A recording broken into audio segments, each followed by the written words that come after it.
Olá, sejam todos bem-vindos mais uma vez para mais um podcast do Filosofia em Foco. Se você é novo por aqui, a gente pede que você se inscreva no canal, deixe seu like, deixe seu comentário e compartilhe, porque dessa maneira a gente faz com que o nosso conteúdo possa alcançar o maior número de pessoas, né? E hoje nós estamos gravando o 66º episódio, tem uma caminhada, né, já bem consolidada aí, e vamos continuar com o tema sobre ética, sobre moral, sobre a bioética, ainda dentro dessa linha de conhecimento, certo? E o tema de hoje nós vamos trazer, o título é Ética Médica, Eutanásia e Suicídio Assistido, certo? Então, para essa conversa, nós estamos trazendo aqui o Dr. Francisco Ramos de Brito, mais uma vez, porque já esteve aqui no episódio anterior, onde a gente tratou sobre a filosofia, a ética e a bioética contemporâneas. Se você não viu, você pode acessar o YouTube na plataforma o Filosofia em Foco, episódio 65, e você vai ter a oportunidade de assistir. Está gravado, certo? Então, seja bem-vindo, certo? É um prazer para nós tê-lo aqui mais uma vez. O Dr. Francisco Ramos de Brito, ele é médico, certo? Ele é advogado, portanto, transita nas duas áreas, fazendo uma ponte, né, das questões relacionadas com o agir da profissão e a ética, a bioética, certo? E também tem doutorado na Argentina pela Universidade del Museu Social Argentino. Então, seja bem-vindo, Dr. Brito, e com as suas considerações iniciais. Mais uma vez, agradecer, Marcos, o convite, né? Inclusive, a gente se dispôs, está com você, está com os seus ouvintes, né? As pessoas que acompanham, né? A Filosofia em Foco, e reiterar, né, a solicitação para que possa, né, não só também ser um assistente assíduo, mas também fazer com que haja um conhecimento ampliado o máximo, porque a gente sabe que é difícil esses conhecimentos, né, você buscar dentro de uma perspectiva de rede social, porque muitas vezes está retido dentro de unidades de ensino, né, dentro das quatro paredes de universidades. Então, é uma grande oportunidade que vocês têm, inclusive, de fazer alguns questionamentos, encaminhar esses questionamentos que a gente vai estar à disposição para, né, esclarecimentos necessários. É isso. Você toca num ponto assim, muito interessante, porque a proposta inicial e que permanece até hoje, né, do Filosofia em Foco, é exatamente fazer com que a filosofia possa sair dos muros da universidade, né? Porque se você não fizer uma graduação, um mestrado, um doutorado em filosofia, você não vai ter acesso, porque o único lugar onde você pode estudar de uma forma mais formal é na universidade, e na universidade pública, porque eu não conheço, pelo menos aqui, nenhuma universidade privada que ofereça o curso de filosofia, né? E também tem outras instituições, como, por exemplo, a Nova Acrópole, né, que também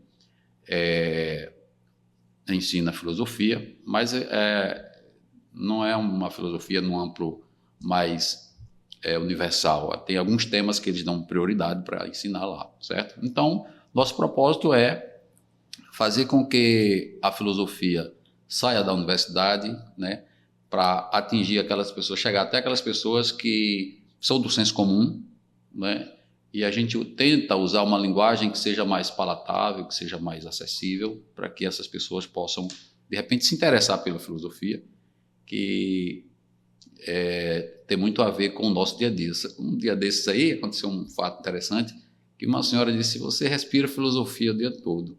Disse: porque a filosofia é o reflexo de nossa vida. A nossa vida foi pensada através da filosofia, em todos os aspectos, em todas as áreas. E depois, as ciências particulares, quando surgiram, claro, cada uma tomou um rumo específico. Mas antes, tudo era filosofia, né? E aí ela, bacana, eu não sabia disso, né? Então, às vezes, também a gente diz alguma coisa ou deixa de dizer pela ignorância. Mas, já trazendo aqui para a questão, vou fazer uma breve contextualização introdutória para fazer a primeira pergunta, né, para você, que a gente vai abordar aqui 3 questões hoje, né? A primeira vai ser uma questão relacionada com o agir do dia a dia do médico, né? A postura do médico, o serviço que ele presta, enfim, ele vai dizer o que é que ele vai falar, né? A pergunta eu faço, ele que vai desenvolver.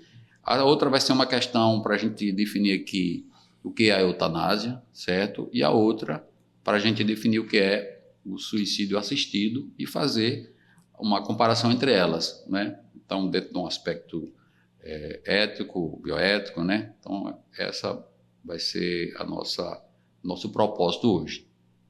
Então, assim, antes de eu fazer a primeira pergunta, eu quero dizer que a medicina é uma ciência, né, que ela é tão antiga quanto a humanidade, porque desde sempre o homem adoecia, se acidentava e ele precisava encontrar formas que viessem a aliviar esse sofrimento, ou curar a doença ou o acidente e tal. E à medida que ele foi sendo submetido a esse tipo de problema, ele ia buscando alternativas para, digamos assim, se aliviar. E nessa época, no início, era mais através de rituais, né? Era mítico, era mágico, através da magia e tal. E a medicina, ela não surge num único lugar, mas ela é, sobretudo, um conjunto de conhecimentos que são oriundos de diversas regiões do planeta, né? Então, a gente vai ver que tem a medicina chinesa, né, onde lá se desenvolveu a acupuntura, que inclusive é uma das especialidades aqui do Dr. Francisco Brito. Homeopatia. A homeopatia, né? Ah, não, a sua é homeopatia, né? Ah, desculpe. A homeopatia surgiu na Alemanha, com Hahnemann. Exato. Então, eu me atrapalhei. No caso dele aqui é homeopatia, não é a acupuntura. Mas os chineses já, há 2.500 anos, já trabalhavam com isso, né? Os próprios egípcios, né? A Babilônia também, enfim. Mas o que a gente percebe é que a medicina tal qual a gente entende como medicina ocidental, né? Que é essa que nós hoje a gente desempenha, usufrui dela e tal, ela, na verdade, tem um ponto de partida crucial na Grécia Antiga, junto com o nascimento da filosofia, por incrível que pareça. Porque a filosofia, ela vem nascer, ela faz o corte com a mitologia, né, o pensamento mítico, tudo se definia com o mito, e os pré-socráticos foram os primeiros que começaram a racionalizar o pensamento, tentando encontrar uma resposta racional para as coisas.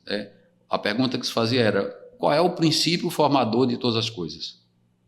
Que em grego chama arquê, né? Então, desde Tales de Mileto, que é considerado o primeiro, disse: não, é água. Depois Anaximenes, o ar, né? Anaximenes, não, é o apeiron. E aí vai, né, caminhando com Parmênides, com Heráclito, com a escola dos pitagóricos, e até chegar numa escola que é chamada escola pluralistas, né?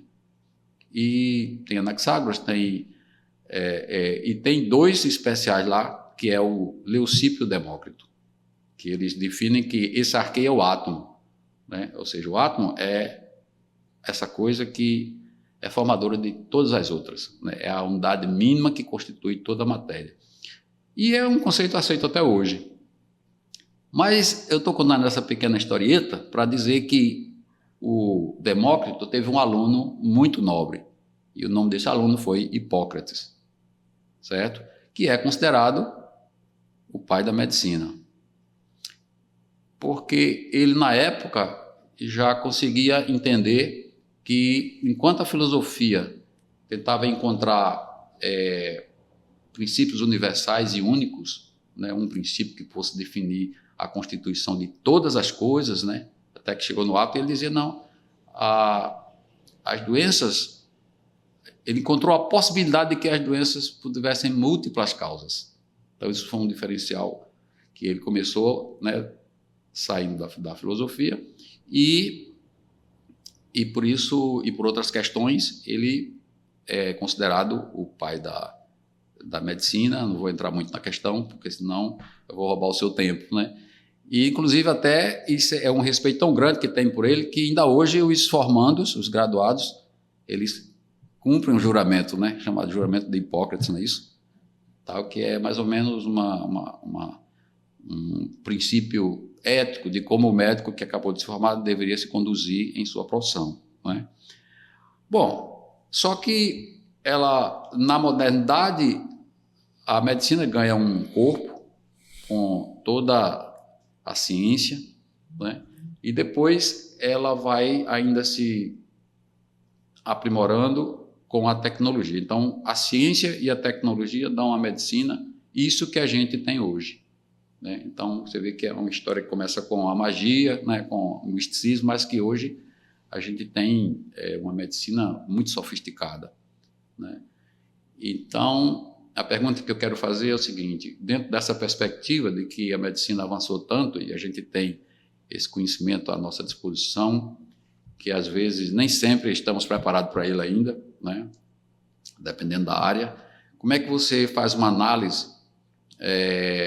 dessa medicina contemporânea e o agir médico, levando em consideração o médico, né, o paciente, ou o doente, ou o cliente, se a gente quiser usar uma linguagem mais mercantilista, né? A família do paciente e o código de ética que, a depender do caso, julga, né, e tal. Então, eu já passo a palavra para você desenvolver as suas reflexões. Seja bem-vindo. Dizer que eu fico, assim, de certa forma, muito à vontade, Marcos, depois que você faz uma explanação, inclusive considerando que a medicina que aceita no Ocidente, e aí você colocou bem, ela como que nega, né, as outras práticas médicas que são bem mais antigas, né? Sim. Se a gente considerar os conhecimentos Sim. médicos da Índia, né, da China, né, desses países que são bem mais antigos, né?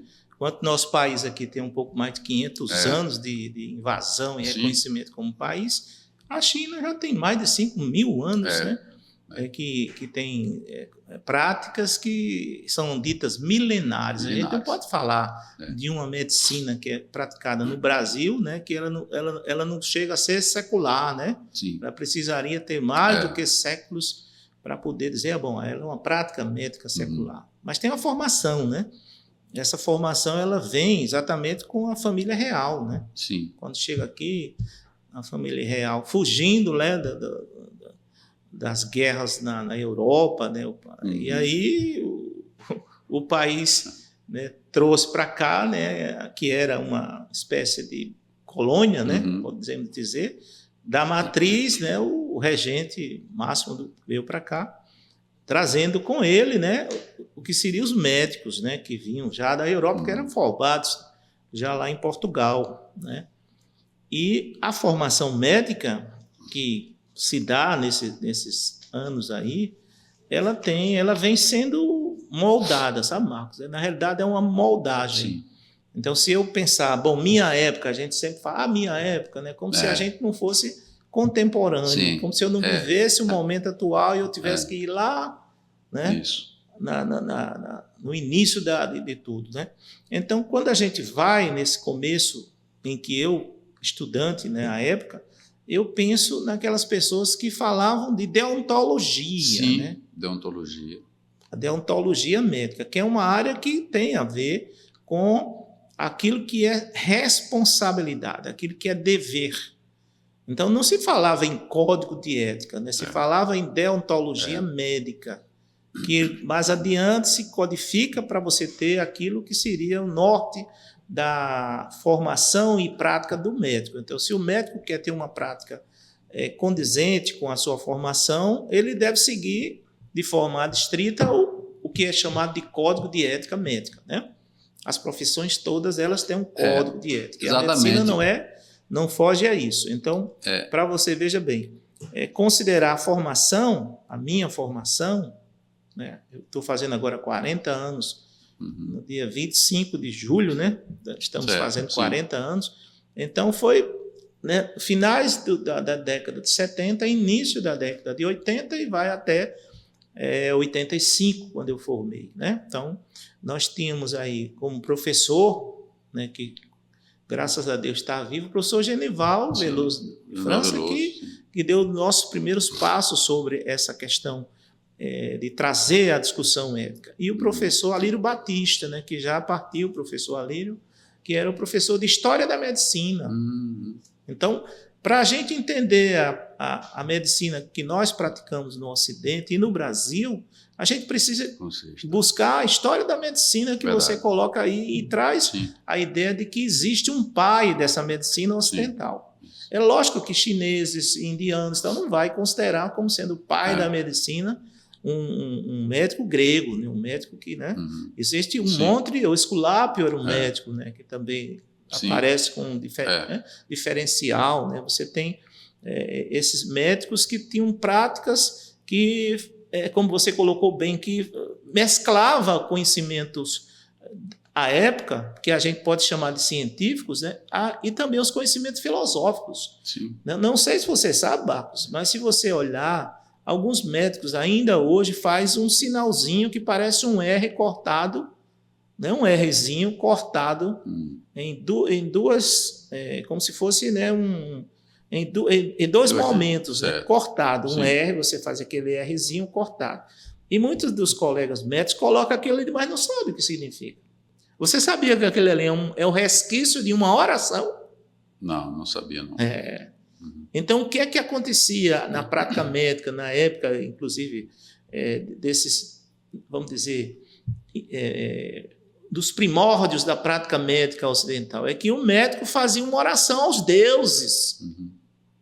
Então, antes de chegar a quem ia ser o receptor da medicação, que era uma miscelânea tinha todo um ritual que era descrito como uma oração aos deuses.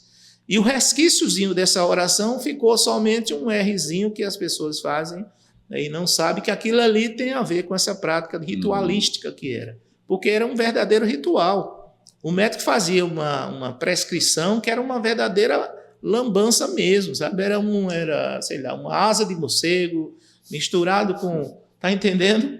Era uma coisa assim, meio que não... Entendeu? Meio, como você falou, mítica, né? Mística, né?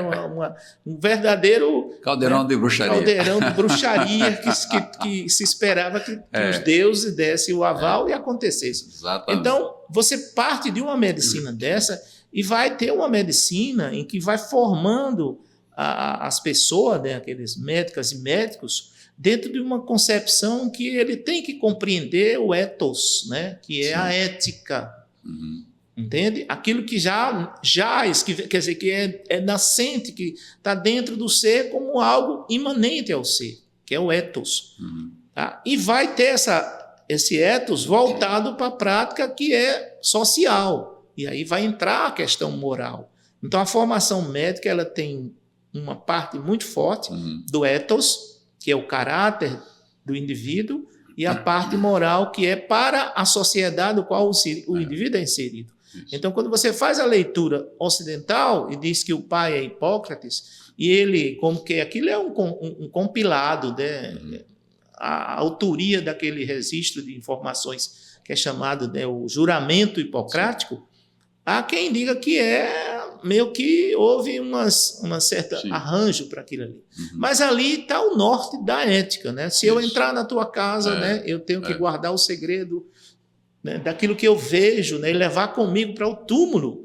Quer dizer, eu entro... O que é a casa? Né? Era como se o médico saísse e ele tivesse que se dirigir a um ambiente que era o lar da pessoa. Não era um consultório médico, mas era o lar. E adentrando, ele teria que guardar todos os segredos, né, que gera na concepção mais adiante a ideia do sigilo, né, de guardar os segredos, né, E que recaia uma maldição sobre, né? Você olhando direitinho, a gente podia até ver aí, né?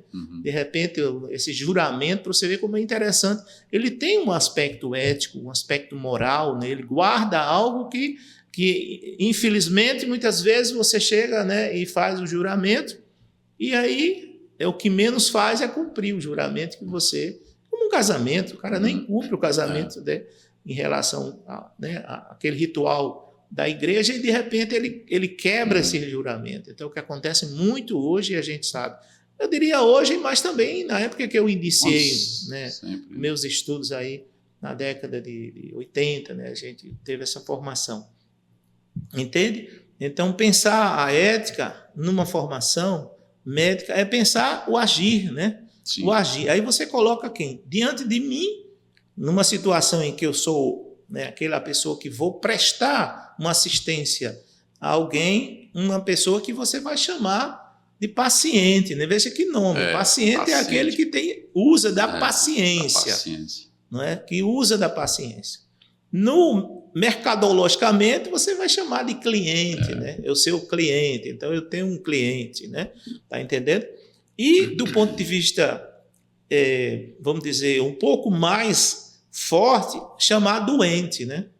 Então eu estou aqui, eu não sou o doente. Eu sou aquele que vai assistir ao doente. Isso. Então tem esses termos aí que muitas vezes não é acolhedor, né? Então se alguém busca uma relação com o outro, busca relação numa moldagem em que a pessoa que eu busco deve ter, em relação a mim, sim, segurança de que ele vai lhe fazer bem. Aí você fala da questão da família.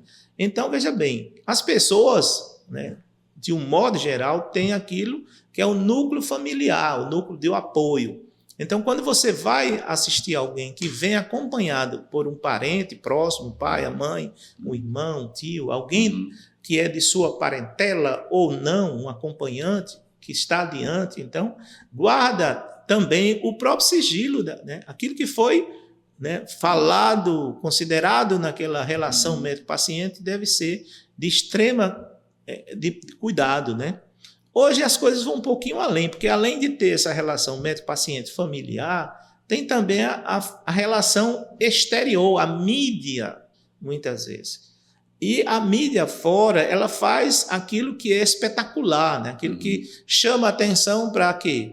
Eu estava olhando agora há pouco e vi uma coisa interessante. Está acontecendo em Campina Grande, né? É notório, situações de infecções hospitalares, e tem obituário, tem coisas dessa natureza, e que precisa ter investigações, né? Não é só de unidade hospitalar, mas quais as causas, isso tem que ser. Então, a mídia, ela tem que ter o acesso para poder transmitir para, lógico, os munícipes, não só campinagrandenses, né? Mas, sobretudo, as pessoas entenderem esse processo. E aí é vedado o acesso do repórter, e a coisa é ilógica desse sentido. Mas até que ponto um jornalista ele tem um acesso a informações ou mesmo a um ambiente hospitalar? São regras, são normas que você não pode. Inclusive, o próprio código, certamente, de quem é jornalista, né, tem as limitações do que seria aquilo que é ou não possível de ser noticiado. Então, a gente tem isso aí. A gente tem, de um lado, o profissional que assiste, né, da área da saúde, o médico, o enfermeiro, fisioterapeuta, e aí vai. Você tem aquele paciente, aquela pessoa que necessita do atendimento e das medidas necessárias, inclusive no sentido da ideia de que há ou não possibilidade de cura, né? Aí o conceito de medicina, Marcos, é que é a arte, veja bem, não é ciência, é a arte de curar. Sim. Ora, não é ciência por quê? Porque a medicina, como uma arte, elas empregam as ciências para poder, né, exercitar aquele labor que é de arte, no sentido mais ampliado, né? Ou seja, o médico sendo uma pessoa preparada, né, para cura, né? Porque a medicina significa cura, né? Aquilo que cura. Sim, e o que cura é o médico. Então, médico significa dizer aquele que cura. Sim. Está entendendo? Então, mas veja bem, como isso já nasce a ideia na perspectiva que é a obrigação do médico curar, e a gente sabe que não é verdade, porque o médico tem as limitações técnicas, científicas, né, para o exercício labor da medicina. Isso é notório. Se bem que hoje a gente percebe que esse poder tem ampliado muito a capacidade do médico de curar. E né? cada vez mais ele vai entendendo que não. Ah, é? A minha perspectiva era não, outra. ele cada vez vai entendendo que não. Por exemplo, infelizmente, a formação médica ela é muito centrada na ideia da fisiopatologia. Entende? Ela centraliza muito na ideia de que o fisiológico pode se tornar patológico, e aí você estuda a fisiopatologia. E se esmera e esquece um detalhe: estudar o que é o normal. O que é o normal? Entende? E vou mais além. Centraliza em momentos distintos da formação e esquece um que a gente daqui a pouco vai falar, que é a tanatologia, que é o estudo da morte. Sim. Entende? Entendo. É como se eu tivesse que ter uma formação e essa formação se esmerasse na ideia de que eu sou capaz de curar alguém, de que as técnicas, aquilo que eu faço é capaz de curar alguém. E a gente sabe que ainda não chegou esse momento de nós termos, né, cura para todas as situações. Mas é verdade. Me permita assim uma observação. Isso que você está dizendo, eu estou compreendendo perfeitamente. Mas que o médico não tem o poder de curar, melhor dizendo, todas as doenças que existem, porque são muitas e muitas delas ainda não têm uma indicação terapêutica curativa que solucione a questão, né? Mas se a gente comparar, por exemplo, com o século passado, por exemplo, antes do antibiótico, por exemplo, a gente já percebe que o surgimento da penicilina e de todos os outros antibióticos que vieram depois fizeram com que o médico tivesse um poder de, utilizando esses instrumentos, né, que foram descobertos, pudesse curar muitas enfermidades, a exemplo da tuberculose, da sífilis, e etc, etc, etc. É nessa perspectiva que quando eu falei disso, eu não sei se enquadra ou se tem alguma coisa a ver com... Mas veja bem, você continua tendo sífilis. Sim, como não cura. Se curou e não existe vacina para impedir que haja a sífilis, o treponema pálido, bactéria, né? Que quando começou o tratamento, e você sabe historicamente que se deu nas guerras, né? Então, a penicilina foi um acaso, né? A descoberta por acaso. A pesquisa de Fleming, na realidade, era outra coisa. Descobriu, né, essa propriedade do fungo, né, penicilino, que produz, né, a substância que é capaz, inclusive, de ser antibiótico. Porque a natureza já mostrava que podia fazer isso. A natureza. A descoberta do homem foi aquilo que já existia, né? Diferentemente hoje que você consegue, através, inclusive, de tecnologias, criar um antibiótico, algo que nem existia, mas aquilo já existia. Foi descoberto. Veja bem, se tratava, pasmem, com 50 unidades de penicilina, você tratava, né, a sífilis. Você veja hoje quanto é. Né? Dosagem que chega a 2.400.000 unidades. Então, peraí, velho. Então, aquele antibiótico que tratava com pequena quantidade, a dose em si, hoje é milhões. E a sífilis continua existindo. A tuberculose continua existindo. Não estou dizendo que a tuberculose não é tratável. É tratável. Quanto mais... a questão da erradicação. Meu amigo. Então, agora você vai dizer, existe sim. Eu não estou dizendo que a tecnologia, os avanços tecnológicos, as coisas não tenham facilitado a vida hoje. Por exemplo, quando eu era estudante, a gente tinha uma limitação enorme de antibióticos. Hoje você tem a dificuldade até de dizer qual é o antibiótico aqui que vai ser usado numa doença numa infecção de partes moles, de um abscesso, qual é o antibiótico mais adequado. Então você tem isso todinho, porque tem todos estudos mostrando isso, que é possível você ter um arsenal terapêutico de antibióticos em situações. É tão notório isso e a preocupação é tão marcante que chegou um ponto que as pessoas se automedicavam e iam em qualquer bodega, infelizmente, e conseguiam um antibiótico. Hoje você tem uma prescrição restrita, né, que você tem que ter, porque chegou a um ponto, o uso indiscriminado, inclusive prescrito por médicos, de situações que são, né, intratáveis com antibióticos. Resistências bacterianas terríveis. Sim. Então é preciso que a gente entenda a importância da evolução tecnológica e a importância de você ter uma orientação. E o médico preparado para isso, ele vai entender o momento oportuno de se fazer o uso ou não de antibióticos. E de que forma se faz, de forma, né, em que há vamos dizer assim, não é um controle só, mas sobretudo, né, no domínio do conhecimento sobre aquelas situações que eu vou usar o antibiótico. Estou dando exemplo. Sim. Por exemplo, hoje existe, de forma absurda na minha leitura, o uso de anti-inflamatórios. E muitos desses anti-inflamatórios, uma gama deles são extremamente, né, nocivos à função renal. Então, eu não fico surpreso quando eu vejo que alguém desenvolve uma insuficiência renal e aí muitas vezes precisa fazer hemodiálise, por conta do uso indiscriminado de antibióticos, de anti-inflamatórios, substâncias que têm, né, a eliminação sistêmica através do sistema renal que vai causar danos àquela pessoa. Então, não sou absolutamente contra a evolução tecnológica e científica. Agora, tem que ter muito cuidado, né? Tá entendendo? Nisso aí, porque às vezes você acredita ao médico um poder que ele não tem. Exato. Esse poder que ele não tem é exatamente de, vamos dizer assim, de cura, né? Porque a palavra médico é aquele que cura. Médico significa aquele que cura. Né? Isso não é bem assim. A gente já viu que não é bem assim.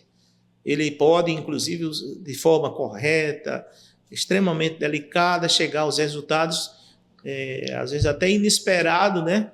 Mas que são próprios da prática, do exercício, dos cuidados, né, que o médico deve ter na relação com seus pacientes. Né? Você agora, com essa sua última afirmação, né, me fez lembrar de um texto que eu li já faz um bom tempo, que na antiga China, né, tinha uma questão que os médicos, eles tinham uma carteira de clientes, né, de pacientes e tal, e que esses pacientes eram sadios. E quando o paciente... E ele recebia, por cuidar desses pacientes sadios, orientava, né, tal. E quando o paciente adoecia, sustava-se o pagamento. Ou seja, me dá a ideia de uma medicina preventiva. Né? Isso, se a gente trazendo para esse seu discurso, né? É que é melhor tratar, melhor dizendo, antes de tratar, é melhor que você se previna, para não ter a necessidade de ser acometido e precisar de tratamento. Né? A gente vive numa sociedade consumista, não é verdade? Sim. Está entendendo? Muito, então tem casos até estranhos, pessoas que vão fazer plantão na porta de uma farmácia para ver a novidade que tem sobre os medicamentos, fármacos. Né? Então, quem construiu isso? De que forma isso foi construído? Um investimento, não na prevenção. Né? Vocês imaginem aí, se houvesse vamos dizer, um tratamento, uma terapia de natureza, vamos dizer, até mesmo genética, né? Uma terapia genética que pudesse condicionar o ser humano a não desenvolver hipertensão. Sim. Você já pensou direitinho quantos medicamentos existem para hipertensão?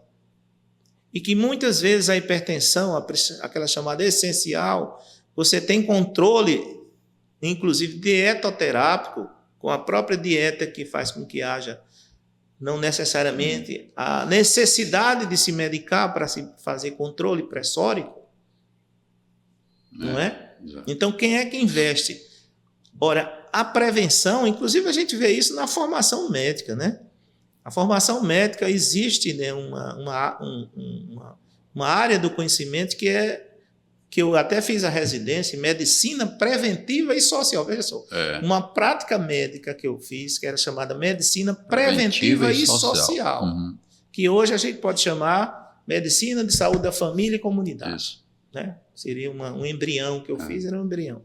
Então, se ela é medicina preventiva, ela antecipa aquilo que será custo social, sim, não é? Sim, sim.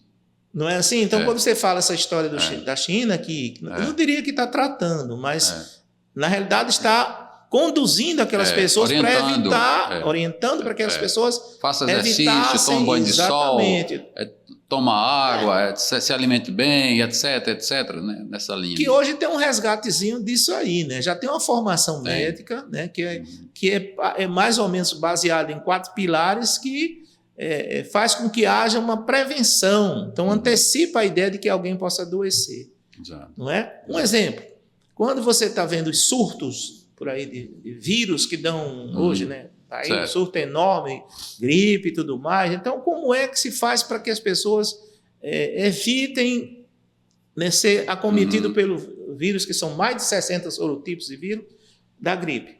Mais de 60. E eles vão sendo modificados. Aí você diz, tem a vacina.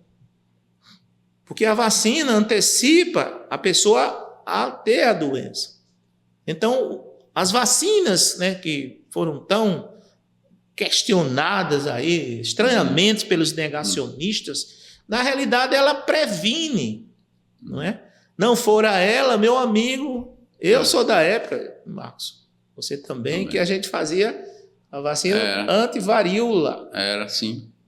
E naquela época nós já tínhamos e conhecíamos muitas vezes casos de pessoas que, né, morreram de varíola, que matava mesmo. Então a vacina veio e destronou aquele vírus poderoso que levava à morte de um monte de pessoas.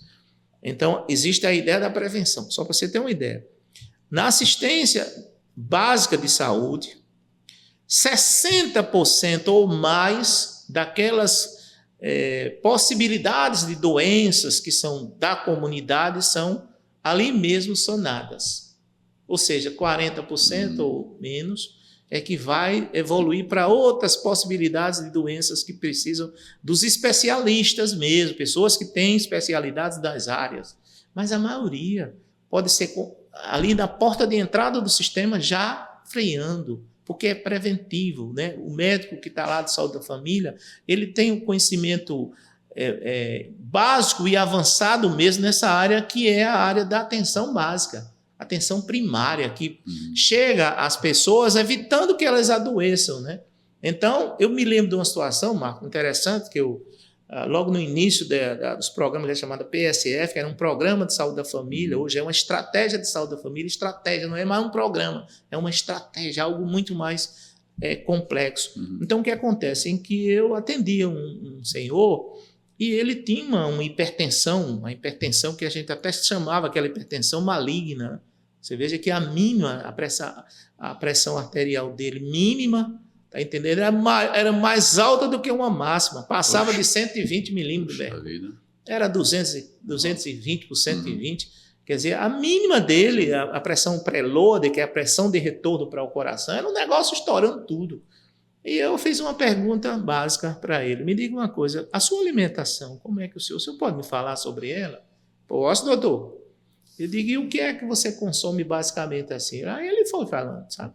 Aí disse, eu consumo, agora tem um negócio, doutor, que eu gosto muito lá, que é o peixe. Eu disse, sim, mas esse peixe, como é que é esse peixe que o senhor consome? Aí ele disse, é na bodeguinha ali. Eu fui lá. Meu amigo, aquilo ali é o peixe no sal, não é o sal no peixe, não.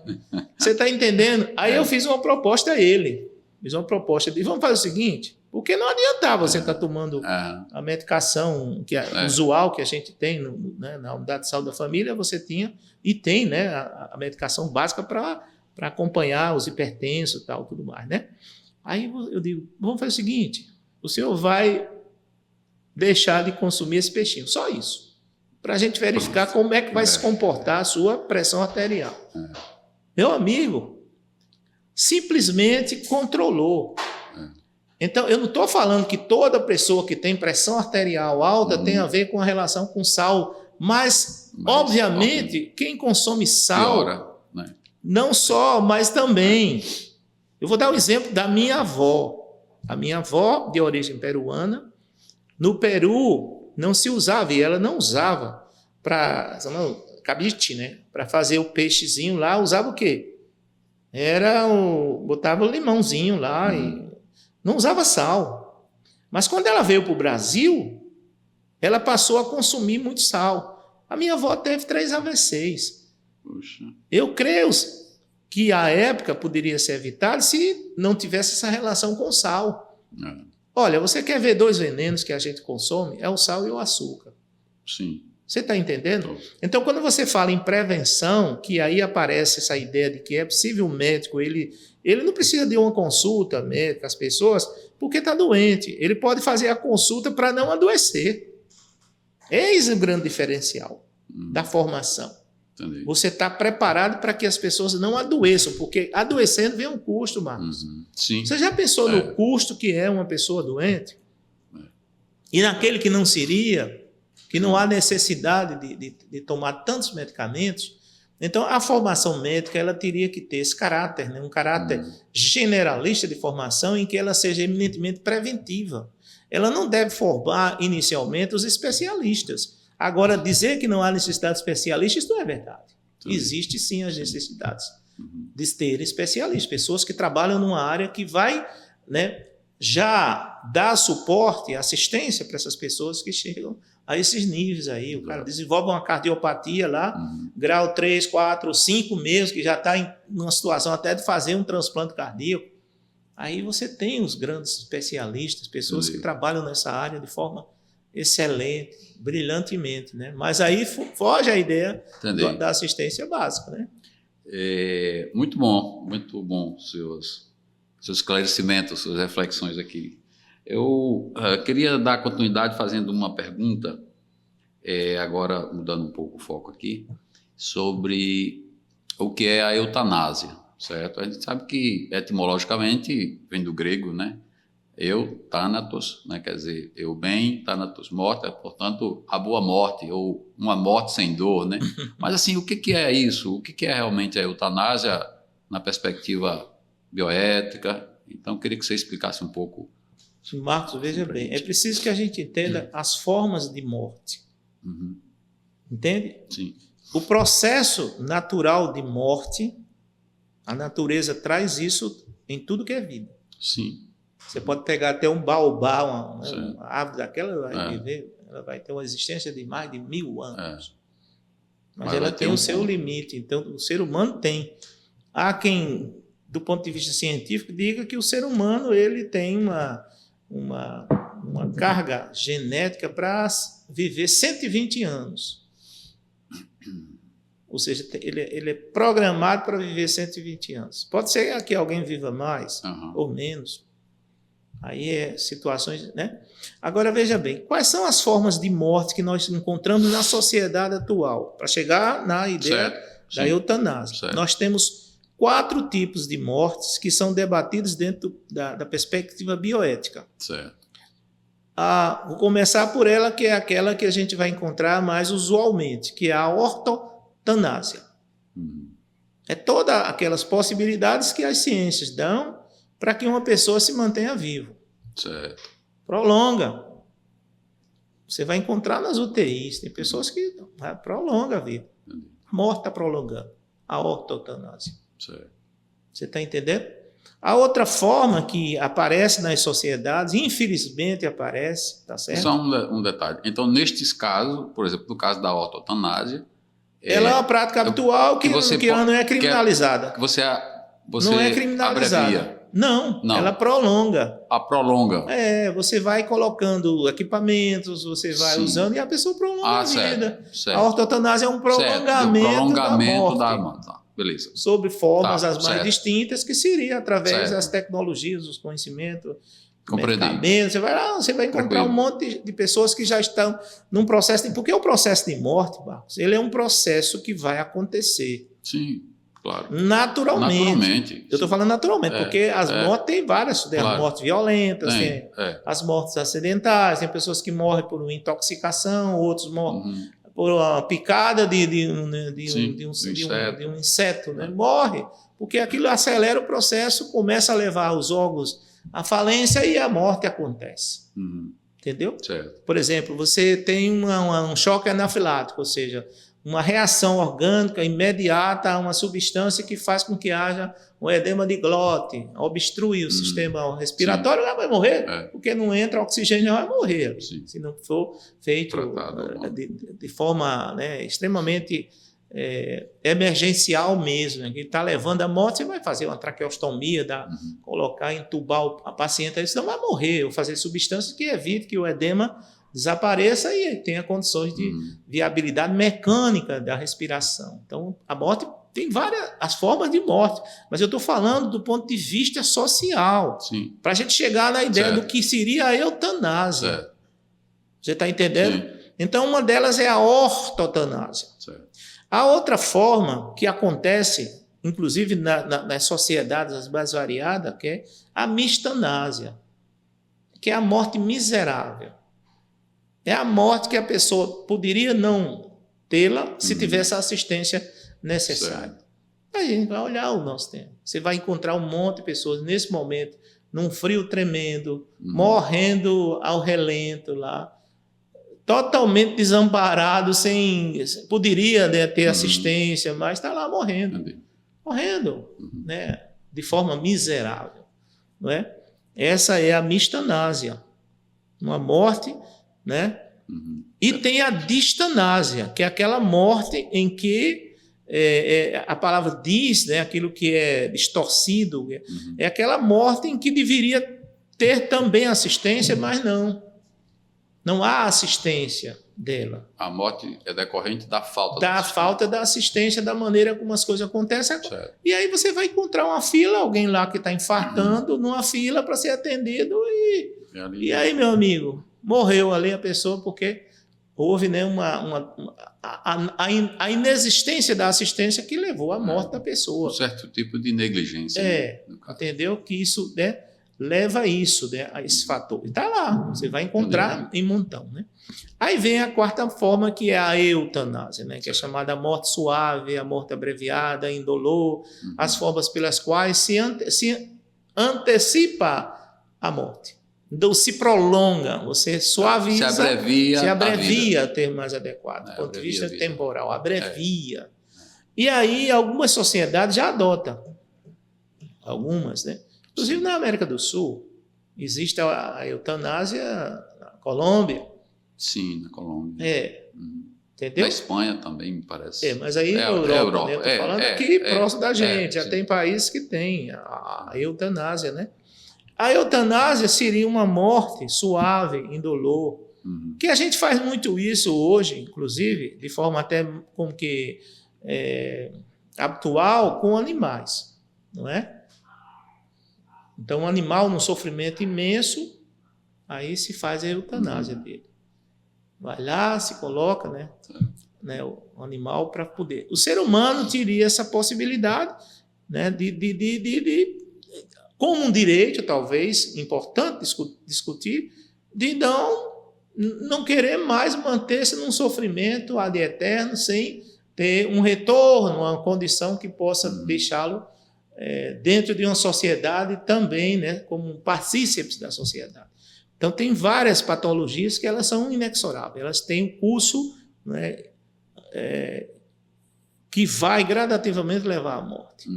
Entende? Então, não é uma desistência de viver, mas é, sobretudo, a ideia do que é dignidade de viver, do que seria a dignidade de um processo de morte. Está entendendo? Que é isso, que é importante. A eutanásia seria o quê? Abreviar o sofrimento, aquele sofrimento, levando à morte de uma pessoa que, né, estando cônscia solicita que seja feito. E a gente vê que nos Estados Unidos, por exemplo, você tem situações lá que é uma verdadeira guerra. Né? Eu lembro de um caso que quem entrou com a eutanásia para poder, né, aliás, né, para desligar os equipamentos e deixar a pessoa seguir o curso da morte dela, foi um marido, né, que a sua esposa entrou num coma, né, irreversível, né, porque existe a questão de reversibilidade ou não, e aí desliga os equipamentos e a pessoa vai ter, né, a morte como um curso né, da natureza, porque não teria condições. Então, a eutanásia realmente é um momento em que uma pessoa, de forma consciente, pensa na ideia de que é possível abreviar o seu sofrimento. Entendi. Né, e esse direito de ter essa abreviação. Está entendendo? A gente ainda tem aí 10 minutinhos e eu queria aproveitar para te fazer mais uma pergunta, que é o seguinte: o ano passado, especificamente em outubro, tivemos um caso, né, de um brasileiro, um filósofo brasileiro, né, o Antônio Cícero. Era filósofo, era poeta, era compositor de músicas e era membro da Academia Brasileira de Letras, né? E que ele foi acometido por Alzheimer, né? E ele já não lembrava mais, não tinha condições de escrever mais poemas, nenhum artigo em filosofia, só lembrava das pessoas mais próximas, dos amigos mais próximos. Então, encontrava as pessoas na rua e não reconhecia. Então, mas apesar disso, ainda tem a condição de tomar uma decisão para a vida dele, né? E aí ele decide fazer o que ele chama de suicídio assistido. E ele vai para a Suíça e lá ele comete. Então, eu queria que qual é a diferença que tem entre o suicídio assistido e, no caso, a eutanásia? Porque me parece que ambos têm o mesmo objetivo, ou seja, abreviar a vida. Mas você poderia explicar um pouco assim sobre... Veja bem, o suicídio assistido no Brasil não é possível. Não, ele foi para... Veja bem, ele é um brasileiro que foi para o... Né, e lá decidiu... Né, porque suicídio é a forma... Né, a tomada de decisão de uma pessoa, né, tá certo, em se matar. Entende? No Brasil, qualquer incitação a alguém se matar é crime. Sim. Ora, mas o suicida, ele pagaria pelo crime que ele fez em se matar? Ora, não vai poder porque ele morreu, né? Isso. Mas, teoricamente, ele cometeu um crime contra a própria vida dele. Então, suicídio é algo que é a possibilidade da pessoa, ele próprio, matar a si próprio. Sim. Não é eutanásia. A eutanásia é uma decisão tomada em razão da impossibilidade que a pessoa tem de recuperar a própria saúde. Aí ele decide. Eu lembro de um caso aí, que é até um filme, né? Mar Adentro, não sei se você viu esse filme, que é a história de um espanhol em que ele fez um mergulho e bateu com a cabeça, fez uma fratura cervical e ficou tetraplégico.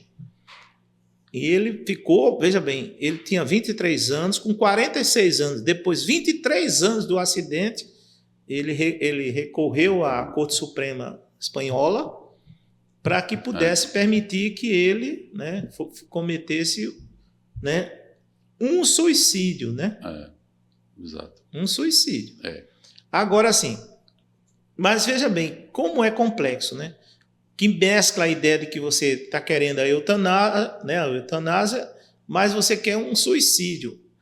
As pessoas que ele queria, dentre 4 ou 5, não estou lembrado agora, uma delas tinha lá a substância que ele ia usar para fazer a parada cardíaca, né? É o cloreto de potássio. Que aquilo ali você toma, injeta e o coração vai, fibrila e para. Então, essa pessoa que faz isso, ele está cometendo um homicídio. Mas qual delas que ia fazer isso? É como um carrasco que vem, né? Aliás, a pessoa vai ser executada e daqueles que estão atirando, só um que tem bala mesmo. Aí o cara não sabe qual foi que matou, nem quem matou, mas que alguém morreu. Então, no suicídio assistido, a pessoa vai ser morta. Há um ato que vai matar a pessoa. Entende como é? A eutanásia é um ato, né, de abreviar, mas que não é um suicídio. Entende? Quem faz a eutanásia são praticadas por profissionais, é um médico e tal que vai. Exatamente. Eu estava dando uma olhada em alguns artigos que falavam sobre isso e, basicamente, assim, me parece que, pelo que se eu não entendi de forma equivocada, o suicídio assistido, né? A própria pessoa, ele quem se auto-administra. Vai ter um profissional da área da saúde. É chamado suicídio. O profissional da área da saúde vai prescrever, vai dar toda assistência, todo acompanhamento, mas o ato em si, quem dá o comando é a pessoa. Enquanto que na eutanásia, não. É porque é assistido, veja bem, uma pessoa, sei lá, que comete um suicídio porque, sei lá, saltou de um prédio, entende? Ele saltou do prédio. Então, veja bem, eu vou cometer o suicídio, mas eu vou cometer o suicídio de forma assistida por profissionais que são preparados para que você se mate. Mas, em tese, não, pode ser da forma que, né, abreviada, eu vou querer me suicidar, mas eu não vou me suicidar numa cadeira elétrica. Né? Claro, sim. Entende? Geralmente são substâncias que são, né, sim, colocadas. Claro. Tem até um caso desse aí que a pessoa resistiu muito à medicação para fazer primeiro sedar. Você tem que tirar a consciência da pessoa, né? A questão da pena de morte é um homicídio, né? Sim. Cometido pelo Estado, em que o Estado vai executar a pessoa. Então é homicídio, é matar alguém.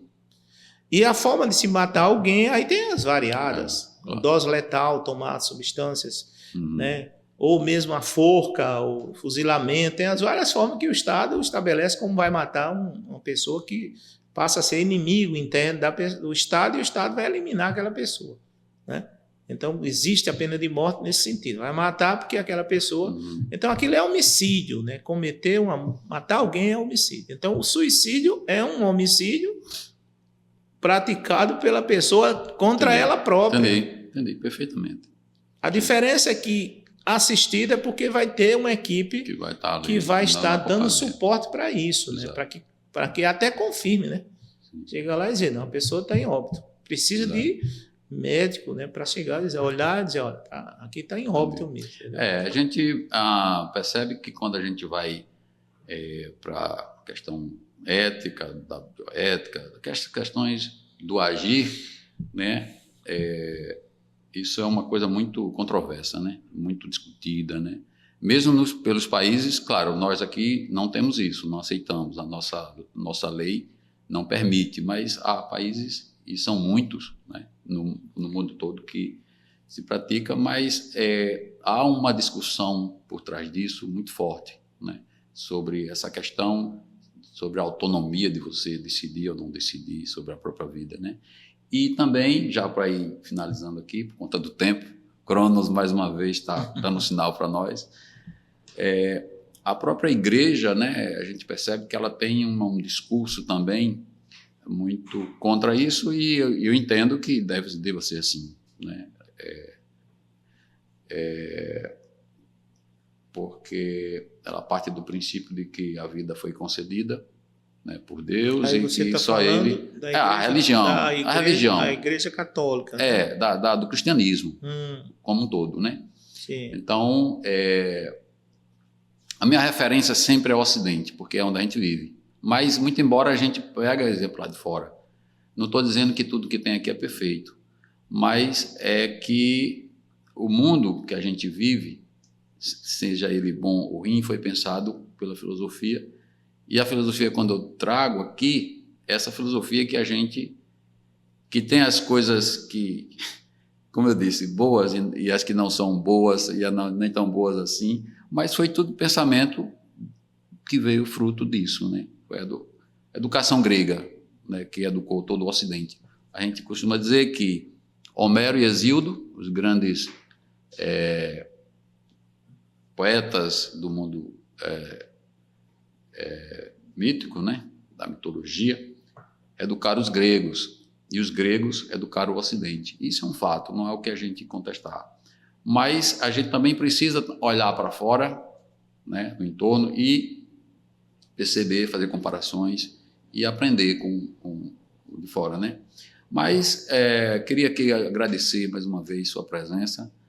Gostei demais do papo, sempre muito eloquente nas suas reflexões, sempre muito preciso, né? E eu acredito que nossos acompanhantes aqui do canal, né, vão gostar desse podcast, certo? E eu queria encerrar, vou passar a fala para você também fazer a sua conclusão, mas eu queria encerrar o podcast com o seguinte, que, assim, para mim, ser médico, né, até anotei aqui uma frase que eu pensei, contribui diretamente para melhorar a qualidade de vida das pessoas. Pelo menos é esse, como eu vejo, né? Como eu já disse no outro podcast, reitero agora, o médico e o professor são dois profissionais que eu tenho uma admiração muito grande, né? E quando eu iniciei o curso de farmácia, eu recebi, minha nota dava para entrar no curso de medicina, mas eu queria farmácia porque eu tinha umas ideias na cabeça, eu queria ser um pesquisador de farmacologia, que coisa de jovem, né?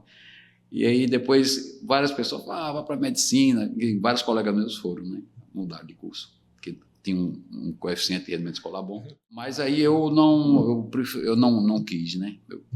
Enfim. Terminei nem fazendo uma coisa, concluí farmácia, né? Mas não uma coisa nem outra. Então, assim, muito obrigado, Brito, mais uma vez, e vou passar para você fazer seu encerramento também, para a gente concluir, porque Cronos está nos observando. Agradecer, Marcos, agradecer mais uma vez o espaço, o momento de a gente poder descontraídamente, né? Uma coisa que não é pedagógica como a excelência de quem dá aula, né? Sim. Tem que usar como se as pessoas estivessem lá fora tendo que assistir algo que vai aprender, mas mais do que isso, é para reflexão, né? Então, o que a gente está colocando, o que a gente discute, o que a gente está discutindo nesse momento desse podcast, é algo que está dentro vamos dizer, do que está acontecendo nas sociedades, sim, inclusive na nossa discussão. Contemporânea, né? Exato. Então, é possível que a sociedade brasileira venha a considerar e discutir sobre eutanásia? A resposta é sim. Sim. É possível que a nossa sociedade ela possa ter uma leitura sobre o que é um suicídio assistido, que não é o nosso caso, porque é criminalizado. Sim. Quem pratica, né, quem induz alguém a suicídio, e a gente vê que as sociedades está cada vez muito mais delicada essa problemática, né? Sim. Veio a questão do bullying que leva um adolescente, uma pessoa a cometer suicídio, né? Você está entendendo? Agora há pouco eu estava revendo uma reportagem, aliás, um relato de uma irmã em que diz, olha, minha irmã cometeu o suicídio porque ela teve muitas dívidas nesses joguinhos aí, esse negócio de tigrinho, essa coisa toda. Então a gente precisa estar atento, né, para a ideia de que está muito próximo da gente alguém que pode estar pensando em cometer um ato contra a sua própria vida, né? E a gente pode estar, né, atento, estar fazendo a nossa parte. E eu acho que a medicina, uma formação que aproxima seres humanos, ela tem um mistério importante, né? Ela tem que preservar, sobretudo, a vida. Né? O Código de Ética Médica fala que o médico tem que ser uma pessoa, né, a formação médica, que trate as pessoas com zelo, com cuidado, com todo aquilo que lhe é peculiar na formação técnica científica para o bem da coletividade. Não é da individualidade, é da coletividade. Então, eu só tenho a agradecer, né? E dizer, gente, aí, vejam mais, dê o seu like, comente, faça algumas sugestões, coloque coisas que vocês não concordam com o que eu falei, né, especificamente, porque aí eu posso fazer reflexões sobre. Claro, será que a minha fala ela está, né, dentro de uma perspectiva que as pessoas entendam a importância da formação, não só da medicina, mas todos os profissionais que lidam com seres humanos, né, seja na psicologia, seja na enfermagem, na fisioterapia, na odontologia, na farmácia, né, que você sabe que a gente pensa que a formação da farmácia é distante, é tecnicista, mas a farmácia é clínica. Sim. É aquela pessoa formada ali que vai, inclusive, discutir com nível de conhecimento suficiente acerca de prescrições, muitas vezes equivocada, que é feita de forma... Está lá o farmacêutico para dizer, não, peraí, isso aqui não pode ser prescrito dessa forma. Então, ele se aproxima muito dos seres humanos, ele não fica retido num local, né, processando medicamentos, mas ele tem que estar lá próximo. Então, é importante essas leituras para que a gente possa, cada vez mais, né, levar às pessoas aquilo que é uma informação correta, adequada. Ok, meu amigo. Então, muito obrigado. Seja bem-vindo sempre, a casa é sua, né? E até o próximo podcast. Espero que vocês gostem. Um grande abraço.